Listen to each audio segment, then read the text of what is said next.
If you watched my video from our epic dirt bike trip up north a couple weeks ago, you will know that my good buddy Levi blew up his RM125, and I really can't think of any reason why it happened.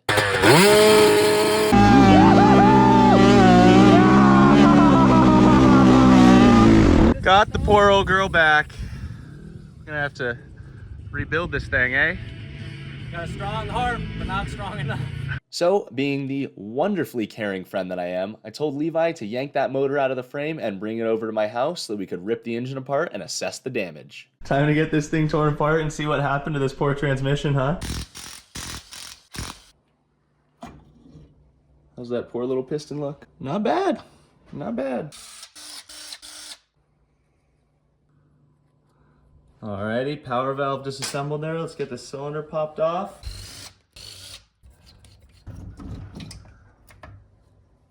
You can tell she got hot, but that's no surprise. We've seen the way Levi rides this thing. No concerning damage. There's definitely a hot spot right here in the cylinder, if you can make that out, but nothing that I'd be concerned about running. Oh, she's really greased on there, eh? Come on, baby, come on. Oh, damn. That's a nasty shift shaft right there.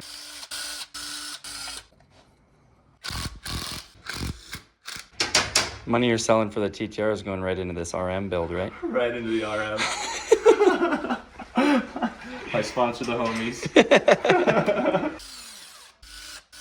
Test it out. There we go. Wow, that's the first time I've ever got one of these first try with no bend. If you look at that. Let's go. And it's gone. What do you think the odds are that the damage is in the clutch versus inside the transmission? Let's say 32 to 1 because that's what I mix it at. Levi, that's not stock. No, I haven't touched that. Oh, is this reverse threads on a Suzuki or not? You, the computer. Oh, hang on. I think it's reverse thread. All right. Oh, it's labeled. Left-hand thread. Look, the impeller's actually labeled. Jesus Christ!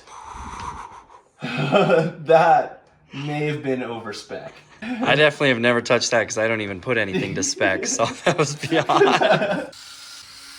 You guys are lucky you didn't smell this thing after Corbley's.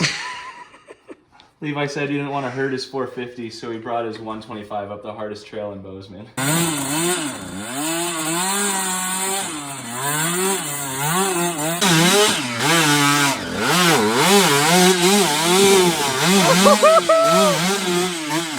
Killed the clutch. And boy, did we do it. Do you have pictures of those plates? Somewhere? I could find them. I'll pop them up on screen. Yeah, yeah. Dude, you need a clutch basket. Is it time? See how notched those are? Oh, yeah, I got you right on top. Might be the worst that I've ever seen. There you go. Right. Okay.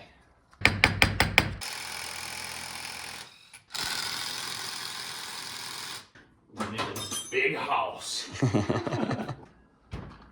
There we go. All about the leverage. And strong arms, right? Oh, that's my strong arm. In here.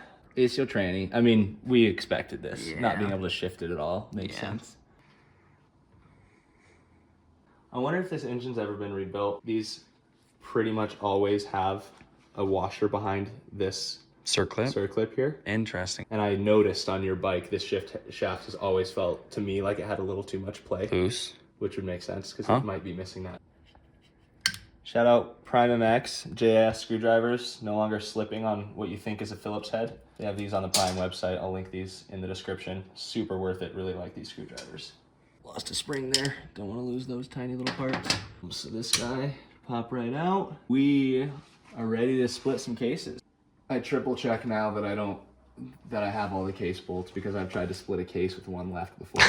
I got really lucky that it wasn't catastrophic. I didn't actually break anything, but I put a lot of force on it before I realized. Pull this thing out of the stand and put it on some blocks.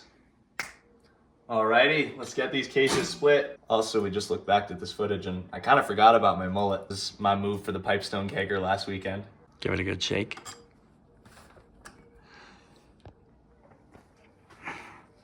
There we go.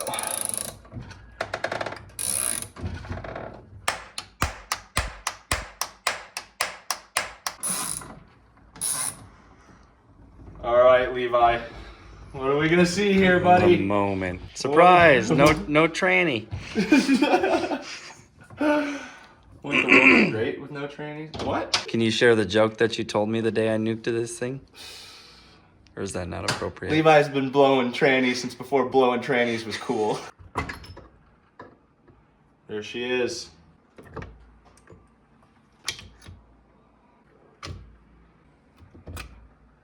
We definitely ate some teeth. Ooh, on both shafts. That's the one you found in your oil, probably.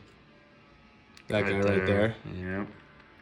Yeah, dude, that one got eaten up big time. Really looks like it's 2 gears. Mm-hmm. The one on this shaft and the one on the other, which is, it could be worse. What do we got here? Oh. There's the other tooth. There's another tooth right there. Interestingly enough, most of these bearings actually feel okay too. Okay. Knowing there's metal shavings, it's probably not the wisest thing to rerun them, but times are tough. Right here, this bearing is by far the worst. This bearing is like fully locked up, and the case has some nasty boring right there. I think we've got to put a new bearing in there and really hope that it can still sit solid enough. Otherwise, this case could need to be replaced. Hopefully, not the case.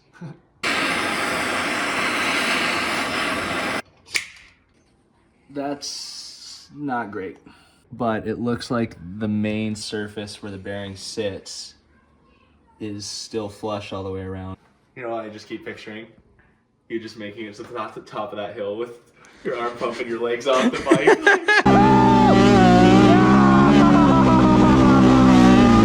That bike just little eating. Little El Rodeo to the top of Cucanusa. That poor little piston. Of course, it does. You're right. The bike does have a good heart.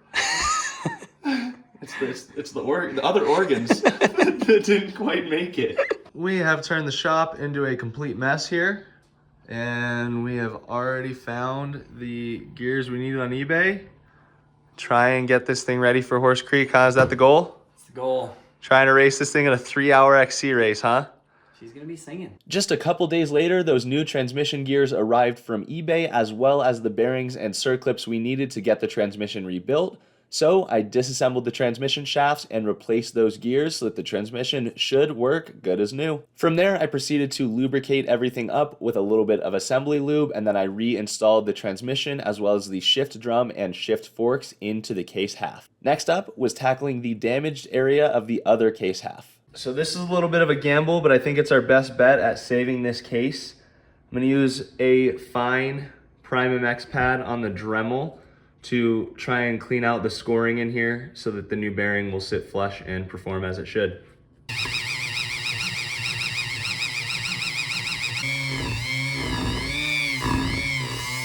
It looks to me like that might have done it, so honestly the next thing is to just go ahead and install the bearing and hope it spins. I'm gonna use some of this high temp sleeve retainer on this bearing since this spot in the case has some damage. This will hopefully keep the bearing in place where it belongs.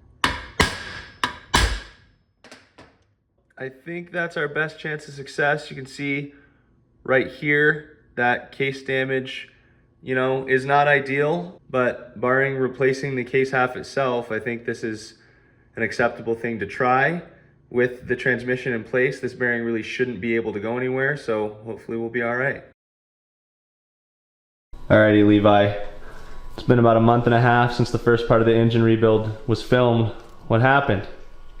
Collecting dust because we got Das Boot. Tomac myself, literally a couple days after we started tearing into this thing.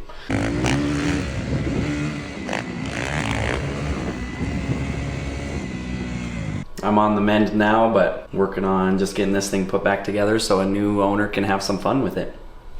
Still gonna bring the RM125 back to life, and what, we'll have to settle it at Horse Creek 2024, huh? That's right, bring it on, boy. Let's go. Wow, this seal is gnarly, dude, holy cow. It's like disintegrated. I'm surprised this thing was holding oil, dude.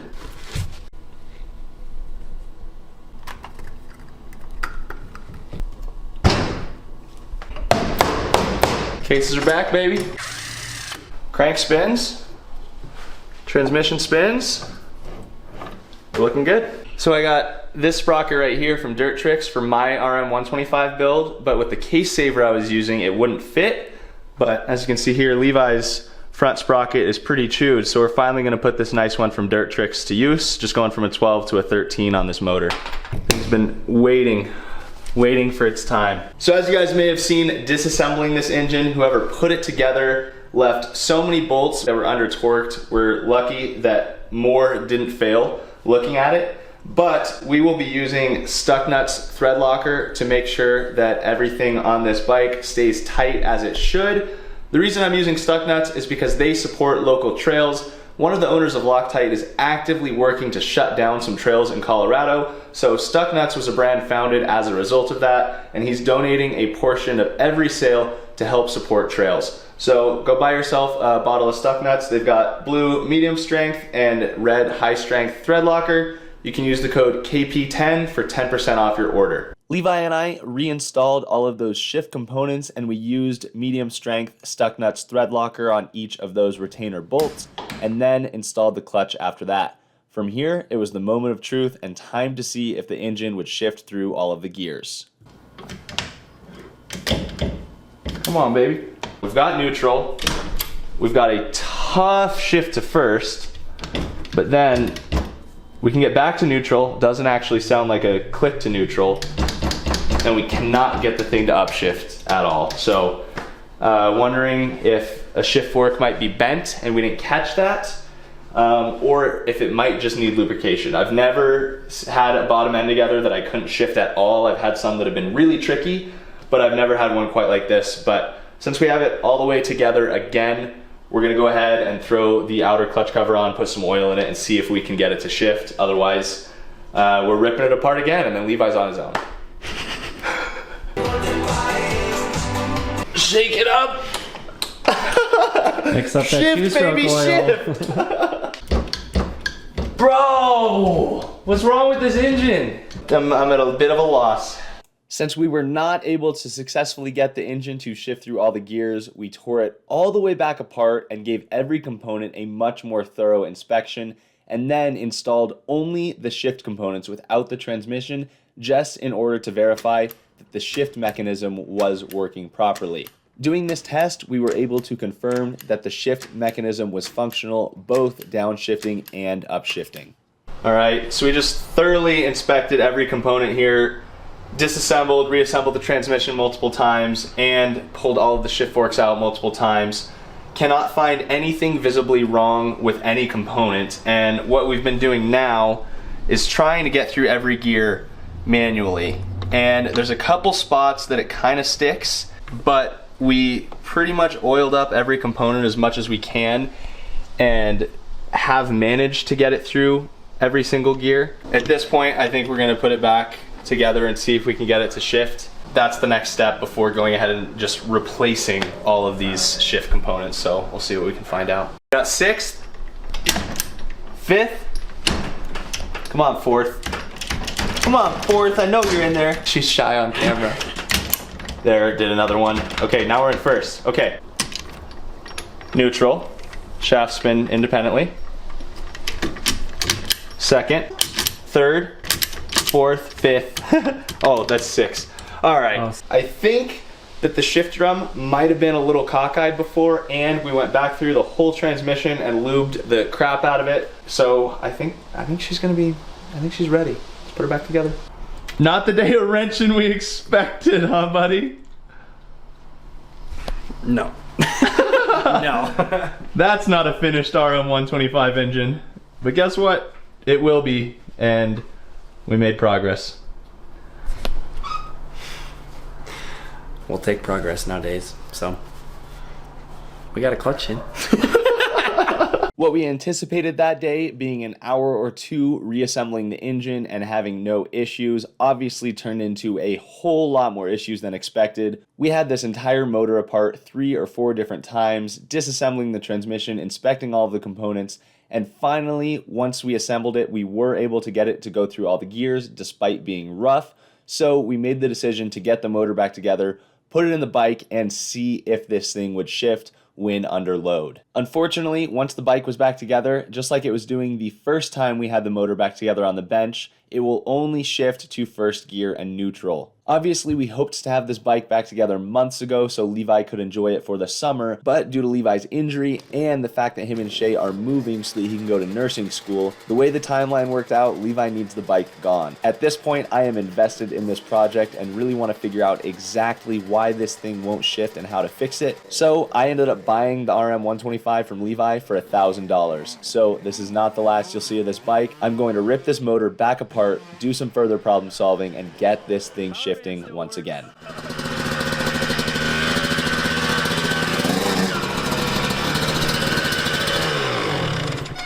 First gear is pretty fun, but that's all she's got. And boy, this front brake doesn't work either.